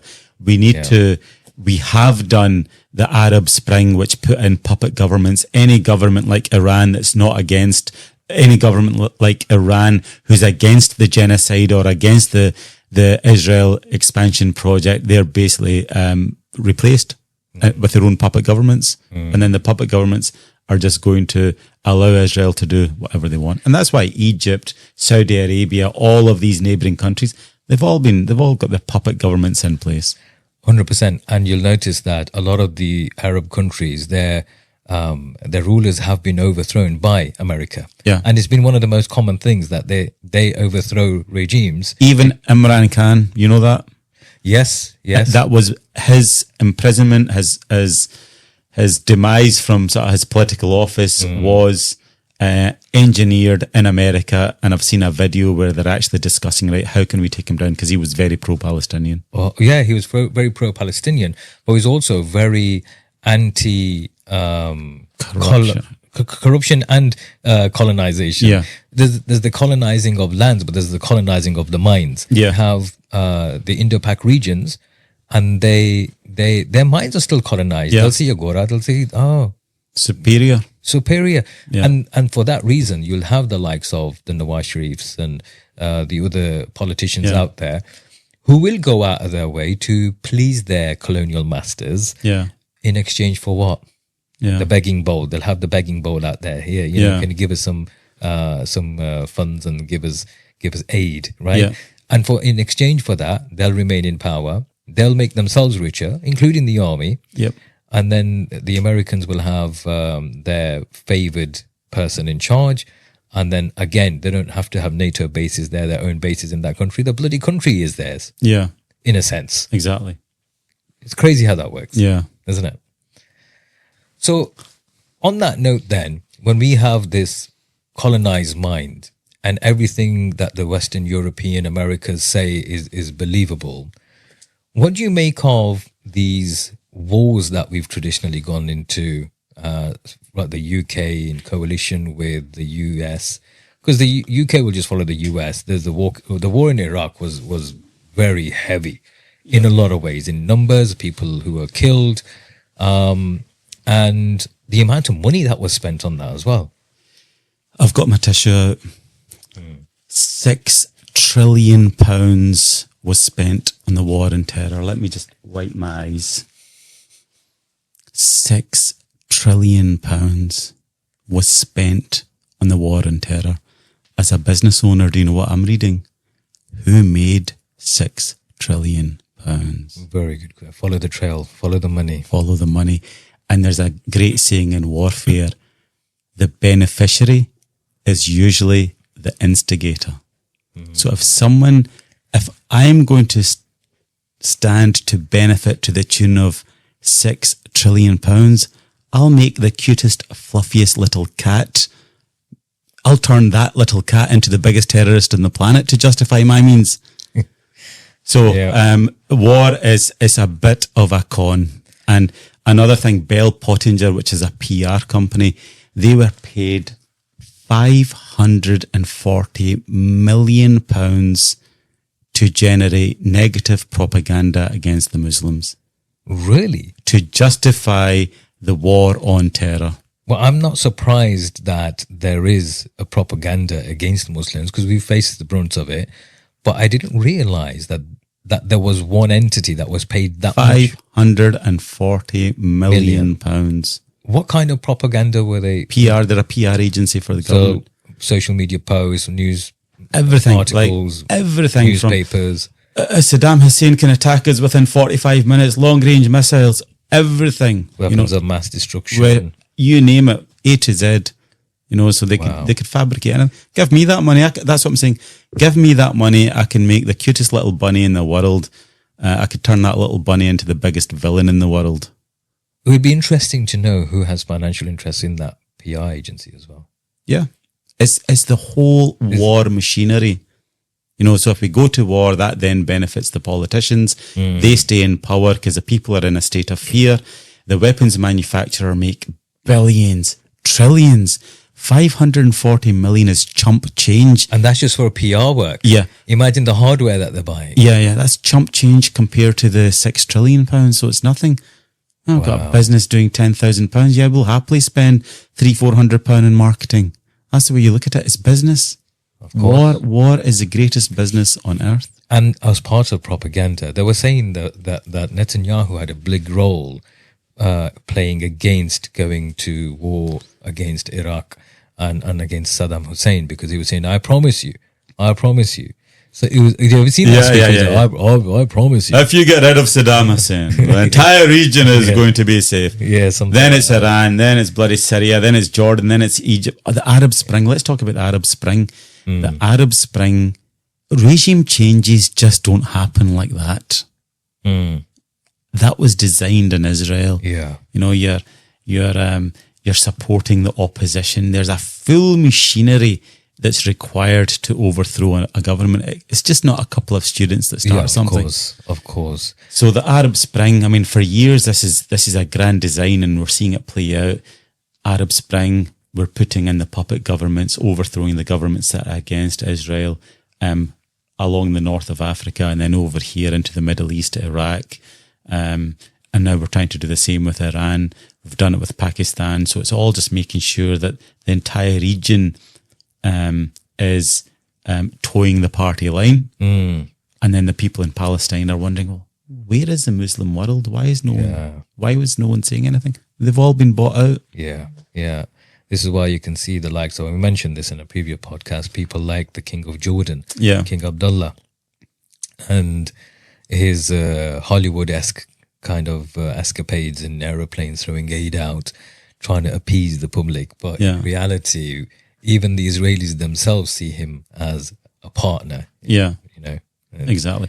And now what they're doing is they're grooming the new president/prime minister of Iran. He's already in cahoots with Israel. They're going to overthrow the current regime and put in their own puppet government. Yeah, wouldn't surprise. You know what that really kind of pokes at is all of this is orchestrated, right? Yeah. All of this is pre-orchestrated. All of this is planned by design, right? So by design, we are often consuming information which is also produced by design. So if we've got information being shown to us and that we're consuming information related to something, it's because they want us to believe a certain narrative. So the question I have is, all these years when we watch Bond movies and Russia and USSR is the biggest enemy with the most beautiful women, and then we see other countries like Afghanistan and Arabs being played as the villains, and Allahu Akbar being used as the slogan for a war cry. Does that mean that's not true? I think everything we look at in social media, the opposite is true. From my own experiences, when I was growing up, the cowboy and Indian films in America. Yes. Oh, yeah. The cowboys are the good guys, the Indians are the bad guys. They were the villains, I don't know. That was a genocide committed in America. Yeah. The Indians were actually just protecting their homeland. Sure. False. Africa's a poor continent. false. Africa's the richest continent in the world. It's just been exploited. Looted, yeah. Yeah, it's been looted, and we're brought up to believe in the Cold War. Russia is going to attack, and Russia is such a bad nation. Russia actually seems to be okay. They're getting on with BRICS. People seem to be warming to them. They're not going crazy in the world like America, just bombing country after country after country. So I think growing up, everything we saw in the media, now I actually realise the opposite is true. So what are your thoughts on the Russian-Ukrainian issue? I think if you look at the whole, I think Russia's in the right. And the reason for that is if you look at all of the detail around NATO and the expansion east, there was a deal in place. That deal was broken. And I know Russia is just defending, is justified in defending its borders. It's fascinating, isn't it? We in this country were wearing, well, not me personally, but people were wearing the Ukraine flag, the pins.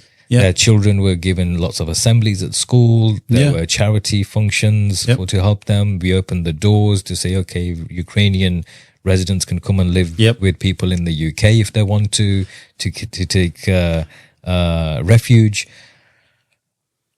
Look at all the effort that has been put through just to show how the Ukrainians and the poor. And there was a Sky News journalist who actually did say, these guys aren't from some backwards kind of a country.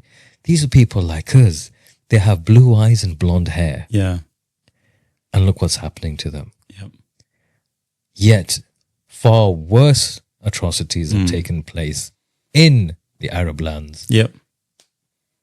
Nothing. But why? Because it's our countries who are the perpetrators. Yeah.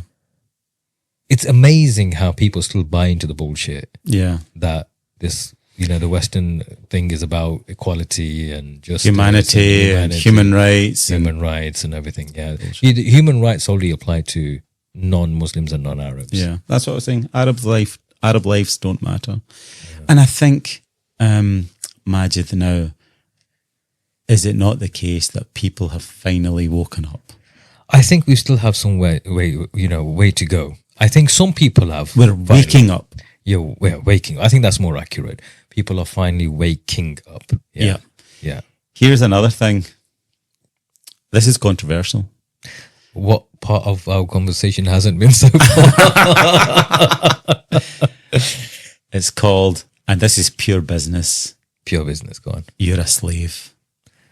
Every single person in the world is going to be a slave to the banking system. It is the banking system's designed to make sure that every single person in the world is a slave to them. Please expand. Debt. If you put someone in debt, they are indebted to you for the rest of their life. Let me explain. This room in here, okay, for the benefit of the viewers, we're sitting in a room. This is your room. This is your entire country. I'm going to loan you £10 with interest. You owe me £11. You can never pay me £11 because there is only £10 in this room. Where are you going to get that extra interest from to pay me back? This is why Libya, Iraq, these countries, they're bombed because they were working against the debt-based banking system. Yeah, they wanted to use their own currency and trade in gold, didn't they? Yeah. So every country in the world that's got national debt, the only way you can pay that back is by taking on more debt. You enslave the people of that country to pay tax after tax after tax to the point where everyone is a slave to the debt-based banking system.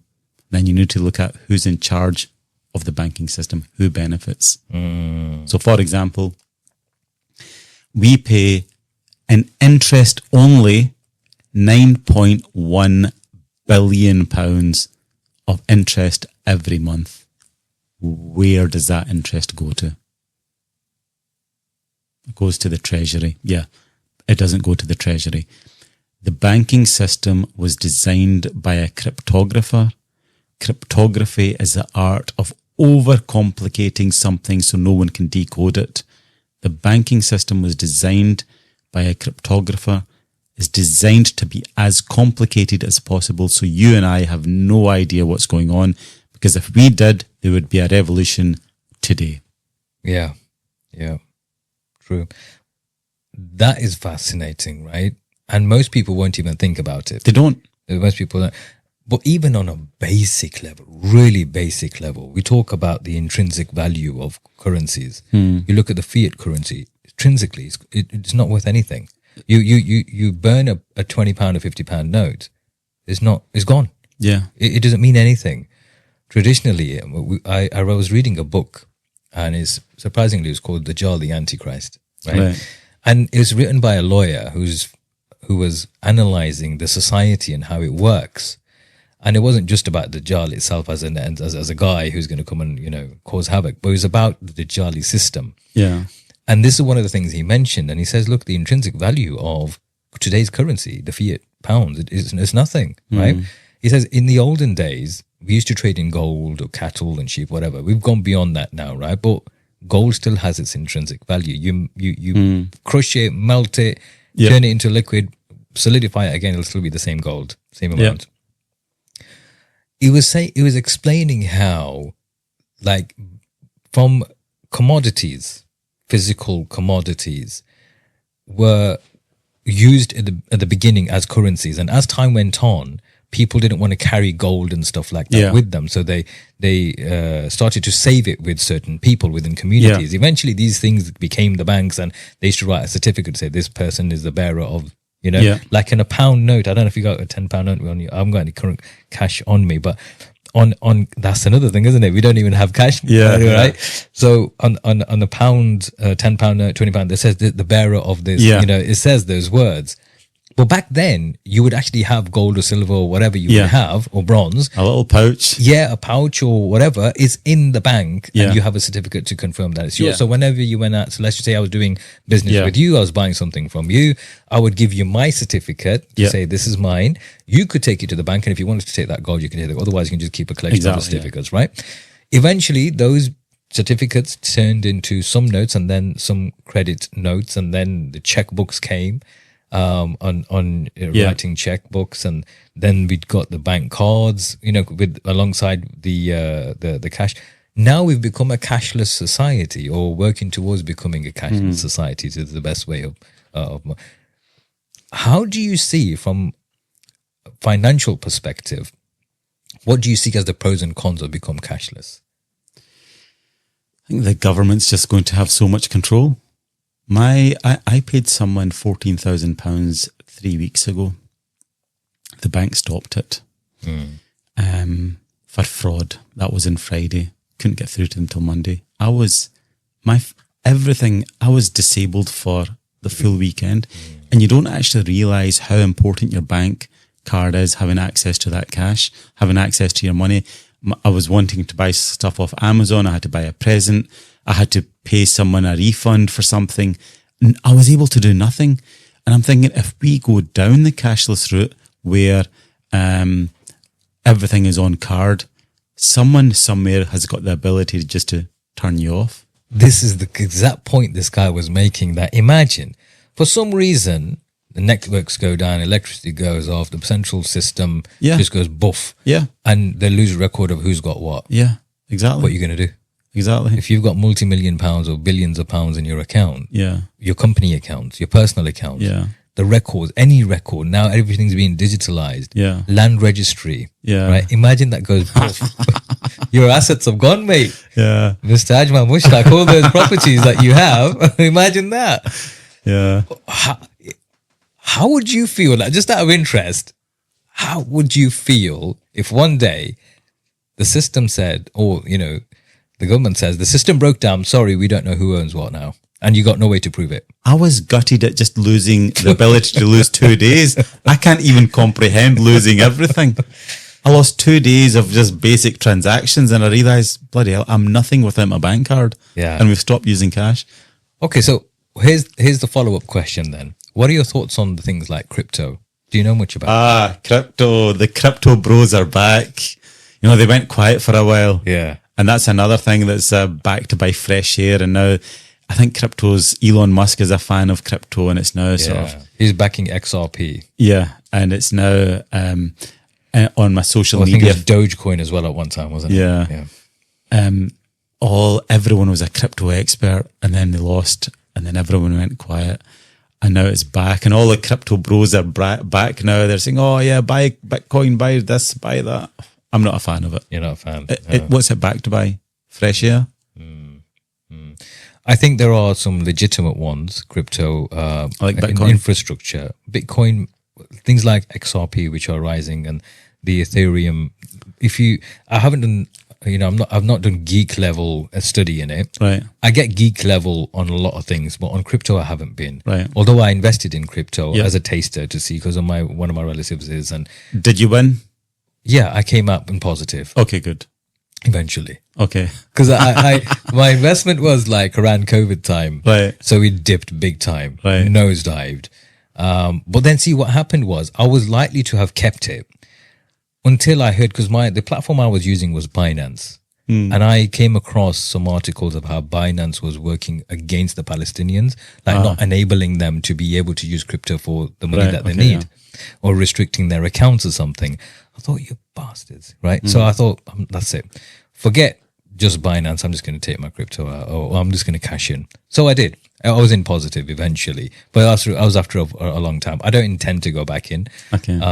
But yeah, I think it's a fascinating concept. Yeah. I think there are some legitimate uses, especially with the frameworks that are making, for example, international payments. So XRP is one of those that I hear is being used by banking systems to make international payments fluid or quicker. Yeah. So international transactions, and because it goes through the blockchain. Yeah, the blockchain is good. Yeah. It has its own kind of way of checking all the boxes to make sure that this is legitimate, and then it makes international payments smooth. Yeah. But those that don't do that, and there are some like, meme coins and all that kind of stuff. Yeah. There's all sorts of celebrities that are promoting that, the likes of the Tate brothers, or what, I don't know. I think he did, didn't he? He was promoting one or two. Yeah. Then you got the Paul brothers, Jake Paul and Logan Paul, and these YouTuber sensationalists who are promoting, because they get paid for it. Yeah. But a lot of them end up being scams, because these are people who are wanting investment, raise the value, and then they leg it. Pull the rug.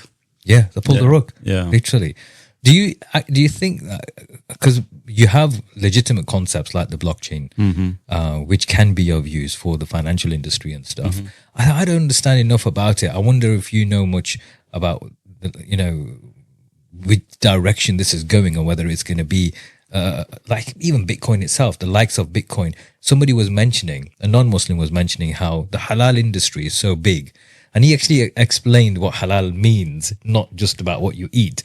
It's like legitimate stuff that you're allowed to do and what you're not allowed to do, right? And he was saying there are, in the Middle East, there have been approvals from certain scholars for a certain type of a coin, right, or a program, and then that could be another way of moving into that industry in a halal way. Right. Okay. If that happened, let's just say there was a halal thing, and it said, look, because you can't make money from money, and there's some rulings around finances like that, right? But if it was a halal concept, and the concept was new, and it was attracting a lot of the Muslims, it's not to say you'd go in it because Muslims are going in it, but if it made sense, is this something that you'd explore away from? No. Why? I like to control all of my money. I lost, when I was 27 in the year 2000, I lost everything. That was a dot-com boom. You put money into shares, you put all your life savings into shares. It boomed at one point. That 35, but I had approximately £30,000 saved up, put it all into shares. Everyone was playing the stock market. Everyone's making millions. All the volatility. Everyone's making really good profits. Boom, boom, boom. Dot-com boom. Shares are going through the roof. That £30,000 on paper value ended up at £135,000. This is fantastic.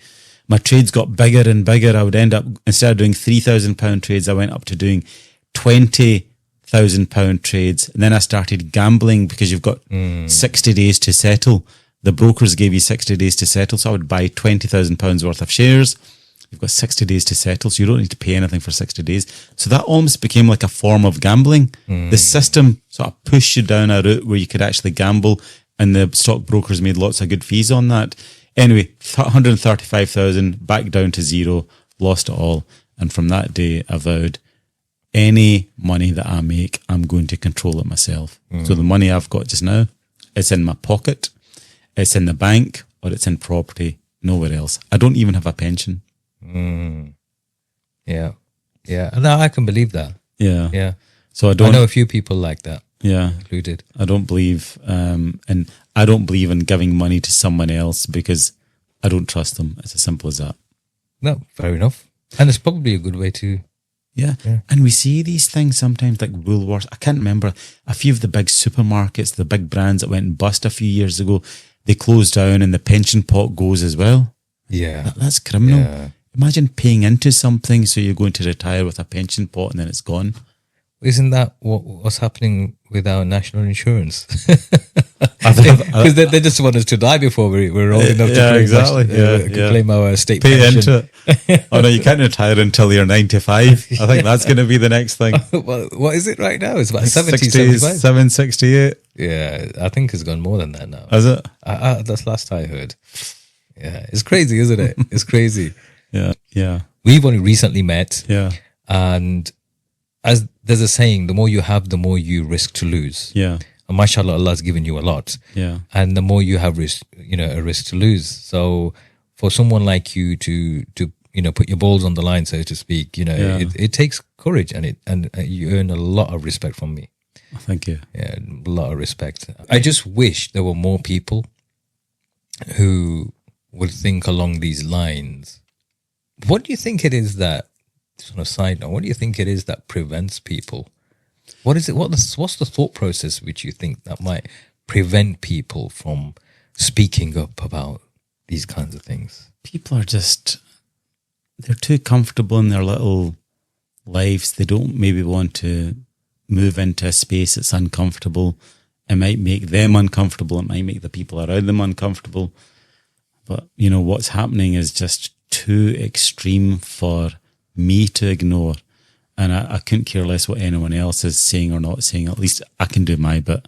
If I can get out there and say, listen, this is a major injustice. Something needs to be done. Something needs to be done. Even if that inspires like maybe one other person to sometimes speak up about it, that's a win. And I think we all need to just start speaking up more and more about it. And in the most perverse way, the suffering of the Palestinian people has made me a much, much better person. Alhamdulillah. And it's just it's tragic, but it's true. And I'll give you an example. Last winter, we had a burst pipe, and the carpet was ruined, and the floorboards had to be lifted up, and we had to move everything out of the study. Headache.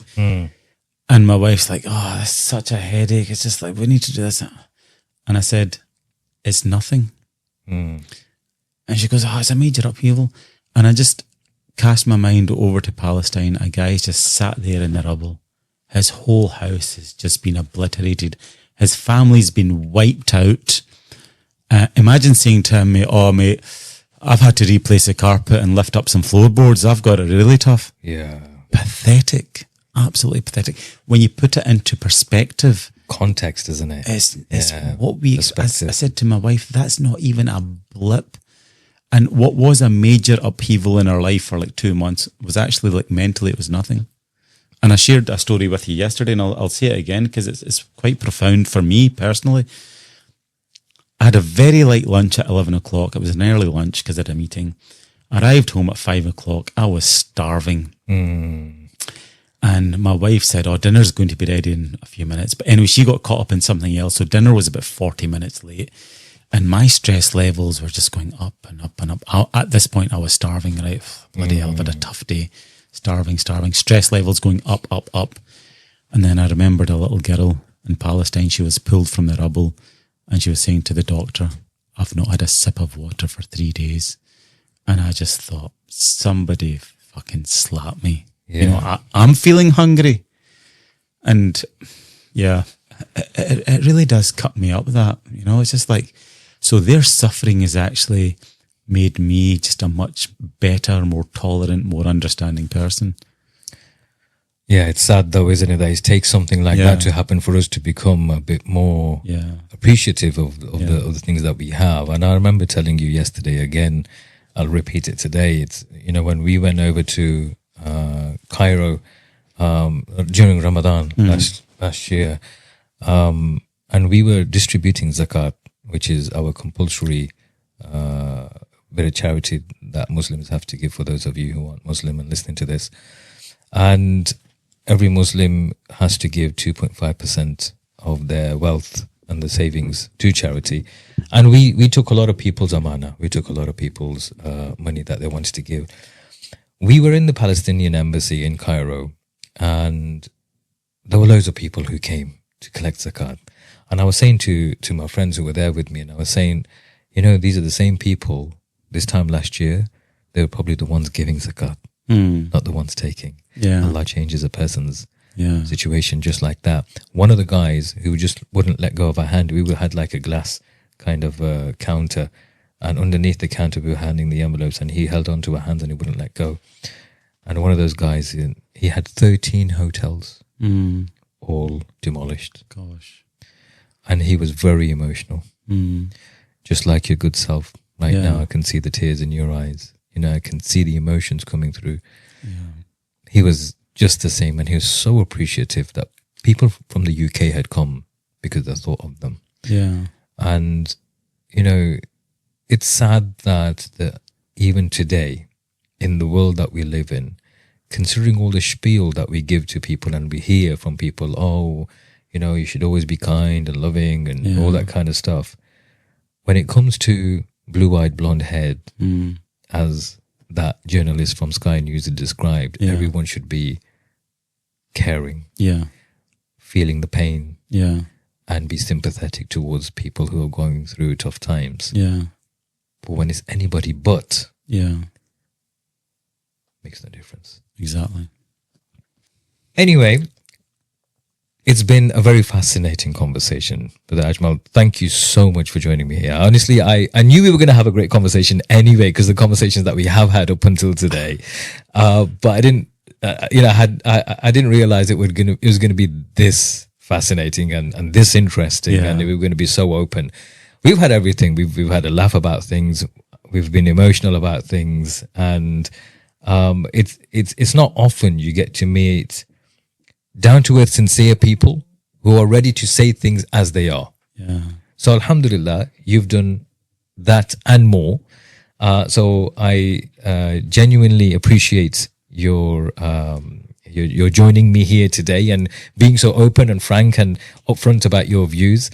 I'm sure people like me and other people will have learned some things from our discussion, and hopefully they'll have been motivated as well to speak up, because one of the things that we are lacking a lot of is people from within our own communities speaking up in the volume that we need them to speak up. Because we are now finding there are people from other communities calling out us as Muslims. They're saying, where are you Muslims? Where are you? Why aren't you speaking up in support of your Palestinian Muslim brothers and sisters? Where are the Arabs? We're not natively Arab, but where are the Arabs? So we have a lot of work to do, but it all starts somewhere. Hopefully today's conversation will just demonstrate that there are people who think the same as you. There are people who are willing to put their necks on the line in support of the haqq, the truth. Exactly. You know, in support of exposing the failures, the propaganda, and bringing out the reality on the ground. Because it's not just for clout. There are people's lives at stake here. There are innocent people who are being bombed, shredded to smithereens. They deserve life just as much as me and you. Just as much as anybody else. And they deserve a comfortable life. No child should go into or be experiencing the things that these people are experiencing, whether it's in Palestine, whether it's in Syria, whether it's in Lebanon, whether it's in, wherever it is. So hopefully this proves to be of some motivation. And once again, thank you so much for coming to join us. Thank you very much for such an engaging, interesting, at times, dare I say, controversial conversation. I think it's, listen, I'm delighted that we've actually had this conversation as a common platform where we can share, the truth. And I think that's, you really enabled such a wonderful environment here that allowed us to discuss so openly and frankly. So thank you so much. Appreciate it. Thank you. And hopefully one day we will continue with a part 2. Part 2. Yeah, exactly. Well, thank you so much. Thank you very much. Yeah, Superb. Thank you.